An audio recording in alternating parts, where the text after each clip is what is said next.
وہ مسجد نبی کی دیواروں سے مس کر رہا تھا تو وہ کہہ رہا تھا نہیں اس سے کیا ہوتا ہے، تبرک کوئی چیز نہیں، اچھے اعمال کی وجہ سے بندہ بخشا جائے گا۔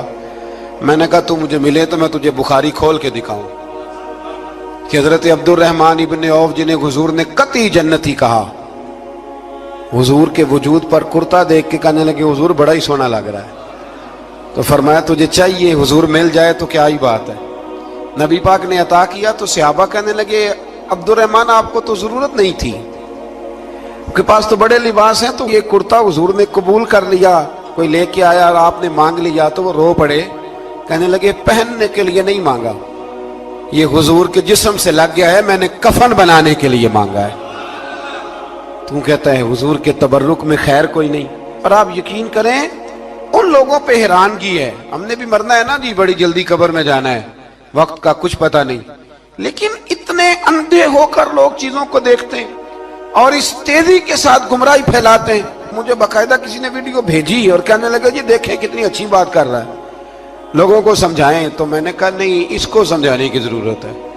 اور میں نے اس کو دیکھا ہے، وہ جو لال رومال والا میں نے دیکھا ہے، وہ ڈھونڈ ڈھونڈ کے جاہلوں کو پکڑتا ہے، تلاش کرتا ہے، اور اگر کوئی مل جائے بات بتانے والا تو پھر وہ خود پکڑا جاتا ہے، اور کئی دفعہ پکڑا گیا تو نکل گیا ہے۔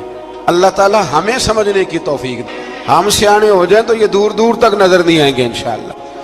تو وہ تابوت آئے گا، بنی اسرائیل والوں سے کہا تابوت میں کیا تھا سن لو، اور یہ قرآن مجید ہے۔ آج میری ماننا یہ 15 میں سے 16واں رکوع ضرور ہی پڑھنا کہ وہ آخر تابوت میں کیا تھا، کھولنا ذرا۔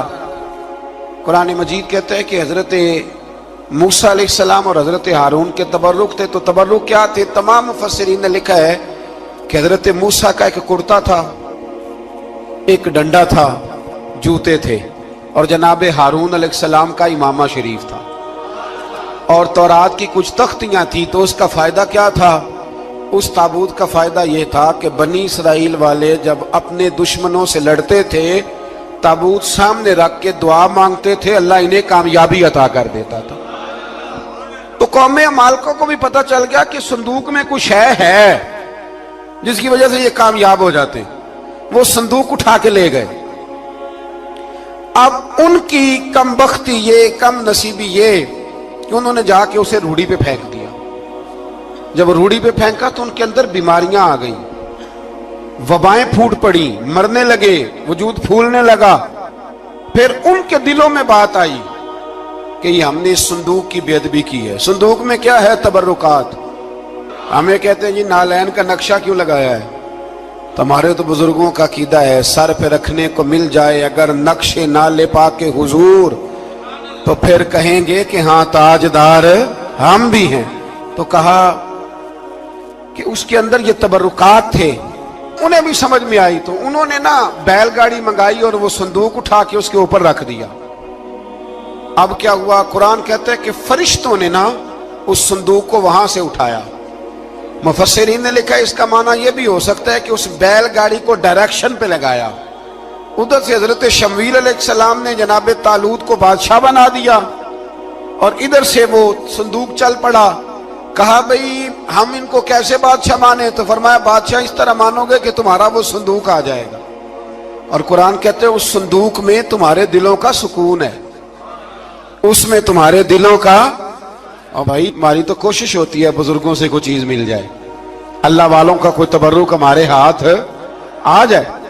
تو وہ صندوق آ گیا، یہ مان گئے۔ اب جہاد کرنے نکلے تو لڑنا تھا جالوت کی قوم کے ساتھ، وہ بڑا سخت آدمی تھا، 3 من سونا اس نے وجود پہ پہنا ہوتا تھا۔ اس کی قوم سے لڑنا ہے، ٹوپی بڑی تگڑی پہنی ہوتی تھی لوہے کی۔ اب کون لڑے؟ ایک نوجوان تھے جن کا نام تھا داؤد علیہ السلام، وہ بھی بکریاں چرایا کرتے تھے۔ اور جن دنوں حضرت طالوت نکلے نا اپنی قوم کو لے کر جالوت کے خلاف لڑنے، تو حضرت داؤد بھی شامل ہو گئے۔ اللہ جب کسی کو نوازتا ہے نا تو پھر خاص ہی کرم نوازی کرتا ہے۔ مفسرین نے لکھا جب یہ جا رہے تھے نا، وہاں جا رہے تھے تو رستے میں انہیں 3 پتھر مل گئے، انہوں نے وہ تینوں پتھر اٹھا لیے۔ اس زمانے میں پتھر پھینکنے کے لیے چھوٹی چھوٹی لوگوں کے پاس چیزیں ہوا کرتی تھی، اس کو کوپھن بھی لوگ کہتے تھے، منجنیک اس کو سامنے رکھ کے پھر بنائی گئی. تو آپ کے پاس بھی وہ آلہ تھا جس سے دشمن پر پتھر مارے جاتے تھے. تو آپ وہ مشین لے کر وہ آلہ لے کر وہاں پہنچے ہوئے تھے. 3 پتھر آپ کے پاس تھے. آپ فرماتے ہیں اس دن میں بڑا بیمار تھا, اتنا بیمار تھا کہ میرا رنگ پیلا ہو گیا. اب وہ جالوت کے سامنے کوئی نہیں جاتا تھا. تو جناب طالوت کہنے لگے کہ جو جالوت کو مارے گا نا, یعنی ان کے بادشاہ کو اس قوم کے, تو میں اسے اپنی آدھی سلطنت بھی دے دوں گا اور اپنی بیٹی کا نکاح بھی اس کے ساتھ کر دوں گا. دیکھیں اللہ نوازتا ہے تو کس انداز میں نوازتا ہے. تو حضرت داؤد کہتے ہیں وہ دور کھڑا تھا تو میں نے نا 3 پتھر مارے. بھئی ہمت کرنا تو ہمارے ذمہ ہے کہ نہیں. میری ملت کا جوان کہتا ہے میں نے کرنا کرانا کچھ نہیں, یعنی اگر آپ کہیں نا کچھ کرو تو پھر وہ کوئی کام کرنے کی مطلب معاملہ. وہ مجھے کل ایک سنگی کہہ رہے تھے, کہنے لگے جی اللہ کے فضل سے کچھ بھی نہیں کرنا پڑا, مرشد نے نظر کر دی. میں کہا میں ملن گی تو میں انہوں سمجھاواں گا کہ کچھ کرا کے نظر کریا کرو, کیونکہ میرے وہ دوست ہیں, میں انہیں جانتا ہوں. نظر میں بڑا کچھ ہوتا ہے, لیکن اللہ بھی تو بندے پہ بڑی نظر رحمت کرتا ہے نا. لیکن کہتا ہے 5 نمازیں پڑھ, رمضان کے روزے رکھ, زکوٰۃ فرض ہو تو ادا کر, یہ سارے کام کر, سچ بول, دیانتداری کر, پھر میں اپنے فضل سے تجھے جنت عطا کروں. تو یہ جو رویہ ہم نے بنایا یہ درست نہیں. تو فرماتے ہیں 3 پتھر میں نے مارے, اللہ نے اتنا فضل کیا کہ وہ بھی مر گیا, اور اس سے چھو کے میرے پتھر آگے بڑھے تو اس کی فوج کے 30 آدمی بھی مر گئے. 3 پتھروں سے 31 بندے اللہ نے مار دیے. فرماتے اس لیے کہ ہاتھ میرے تھے اور طاقتیں میرے رب کریم کی تھی. تو حضرت داؤد علیہ السلام کے حصے میں جناب طالوت کی صاحبزادی بھی آئی, آدھی سلطنت بھی آئی. کافی سال حضرت طالوت حیات رہے, پھر ان کا وصال ہو گیا. تو ساری سلطنت حضرت داؤد کو ملی, اور پھر اللہ تبارک و تعالیٰ نے انہیں نبوت بھی عطا فرمائی. یہ دنیا میں واحد پیغمبر ہیں جو بیک وقت نبی بھی تھے اور بادشاہ بھی تھے. اور پھر اللہ نے فضل فرمایا, انہوں نے بڑی بڑی فتوحات کی. اور پھر حضرت داؤد کے صاحبزادے کا نام حضرت سلیمان علیہ السلام, پھر ان کے صاحبزادے کا نام حضرت. تو یہ ہوا کیسے؟ یہ سارا کچھ اللہ تبارک و تعالیٰ کے فضل سے ہوا, اس کے کرم سے ہوا. اب اس واقعہ سے ہمیں کیا پتہ چلتا ہے؟ ہمیں یہ پتہ چلتا ہے کہ رب جب فضل فرمائے نہ کسی پہ بھی, تو ہمیں اس بندے کو دیکھ کے راضی ہونا چاہیے, کوئی شکوہ نہیں کرنا چاہیے. اور دوسری بات یہ سمجھ لینا چاہیے کہ حکومتیں, مال, دولت یہ صرف سیاستوں سے نہیں ملتی, یہ خدا کے فضل سے ملتی. اور یہ بھی سمجھ لینا چاہیے کہ جو بزرگوں کے تبرکات ہوتے ہیں ان کی کیا ہی بات ہوتی ہے. چند باتیں ایسی تھیں کہ میرا دل کرتا تھا ان کو دہرایا جائے, اور خاص کر کے ان باتوں پر توجہ کی جائے. یہاں نا اللہ تبارک و تعالیٰ نے ان باتوں میں سے ایک بات کا ذکر فرمایا ہے. یہاں 207 نمبر جو آیت ہے نا اسی پارے کی, اس میں اللہ کریم نے فرمایا کچھ لوگ ایسے ہیں جو اپنی جانیں ہی اللہ کے حوالے کر دیتے ہیں. زندگی کا مقصد دین ہوتا ہے, لٹا دیتے. یہ نازل کب ہوئی؟ یہ آیہ مبارکہ حضرت صہیب رومی کے بارے میں نازل ہوئی. حضرت صہیب رومی رضی اللہ تعالیٰ عنہ بڑے مالدار تھے. مکے سے جب چلے نا تو سارا مال مکے میں چھوڑ دیا, اس لیے کہ اللہ کے رسول مدینے چلے گئے. فرماتے ہیں پھر میں نے مال و دولت کی پرواہ نہیں کی, پھر میں نے یہ سوچا کہ میں نے اپنے حبیب کے پاس طیبہ کے لیے جب نکلا تو کفار نے, قریش مکہ نے روکا, ہم نہیں جانے دیں گے.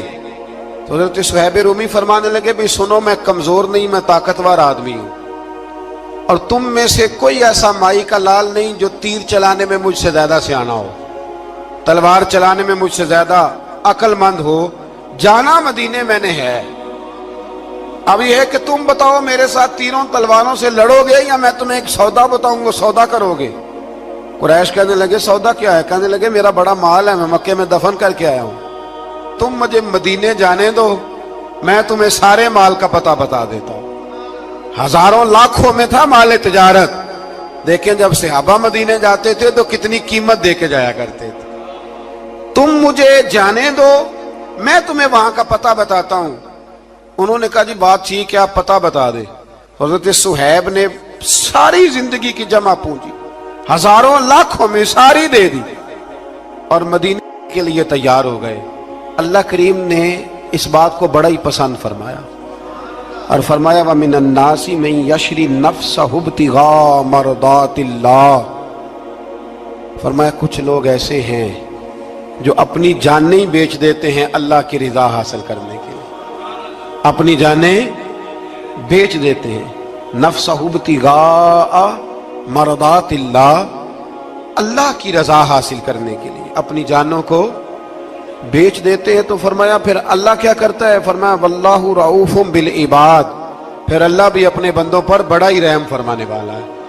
جب یہ سارا مال دے کے مدینے پہنچے نا تو ان کے استقبال کے لیے جناب عمر پہلے سے موجود تھے۔ حضرت عمر ریسیو کر کے نبی کریم کی بارگاہ میں لے گئے تو فرماتے ہیں حضور نے مجھے دیکھتے ہی فرمایا صہیب زندگی میں تم نے بڑی تجارتیں کی ہوں گی، پر یہ جو تم نے سودا کیا ہے نا یہ بڑا ہی نفع والا کیا ہے، یہ جو سودا فرمایا یہ تو نے بڑا۔ تو دین کے لیے جب آپ کوئی کام کرتے ہیں تو یہ سودا بڑا نفع والا۔ ایک مضمون اور یہاں ہے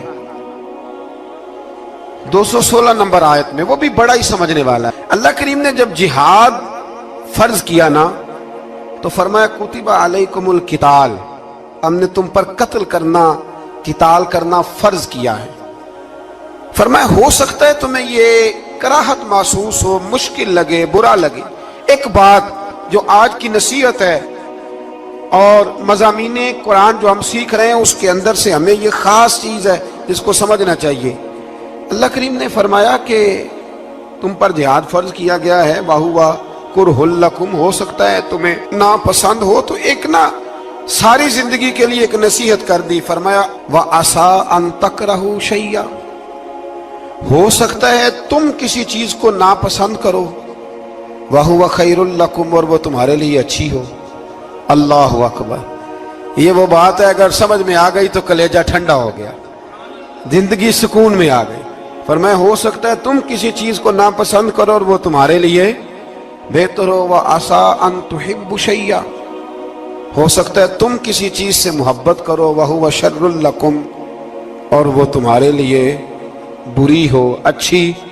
بس میرے رب نے ایک بات مسلمان کو بتا دی تو جینے کے لیے بڑی کافی ہے۔ فرمایا تم میرے اور میرے رسول کے حکم پر چلو۔ کیوں؟ اس لیے کہ واللہ یعلم وانتم لا تعلمون، اللہ جانتا ہے تم نہیں جانتے۔ اللہ کے طریقوں کے مطابق، رسول اللہ کے بتائے ہوئے طریقوں کے مطابق چلو، اللہ جانتا ہے ہم جانتے نہیں۔ تو قرآن مجید کی اس نصیحت پر ضرور غور کریں۔